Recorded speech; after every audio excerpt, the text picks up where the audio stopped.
வந்து சொர்ணதராக்கு போயிடலாம்.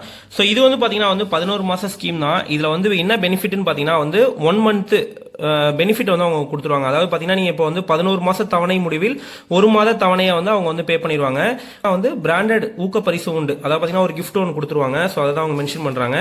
இது நீங்கள் வந்து பார்க்குறப்போ வந்து ரொம்ப சிம்பிளாக தான் இருக்கும். இப்போ பார்த்தீங்கன்னா நீங்கள் வந்து மாதம் கட்ட வேண்டியது பார்த்தீங்கன்னா மினிமம் 1000 ரூபாலேருந்து 3 லட்ச ரூபா வரைக்கும் நீங்கள் வந்து பே பண்ணிக்கலாம் மாத சீட்டா. ஸோ நீங்கள் இப்போ வந்து முதல் மாதம் 1000 ரூபாய் கட்டுறீங்க.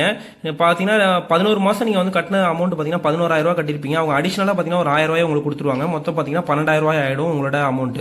ஸோ அந்த மாதிரி தான் பார்த்தீங்கன்னா ஒரு மாத பெனிஃபிட்டோட அமௌண்ட்டை வந்து உங்களுக்கு கொடுத்துருவாங்க. நீங்கள் ஃபைனலாக எடுக்கிற போது அந்த ஒரு மாத பெனிஃபிட்டை சேர்த்து நீங்கள் வந்து நகையாக எடுத்துக்க முடியும். இதுக்கு வந்து பார்த்தீங்கன்னா சேதாரம் வந்து வரும், ஜிஎஸ்டி வந்து வரும். ஸோ குறிப்பாக வந்து பார்த்தீங்கன்னா எந்த ஒரு மாதமும் ஸ்கிப் ஆகக்கூடாது.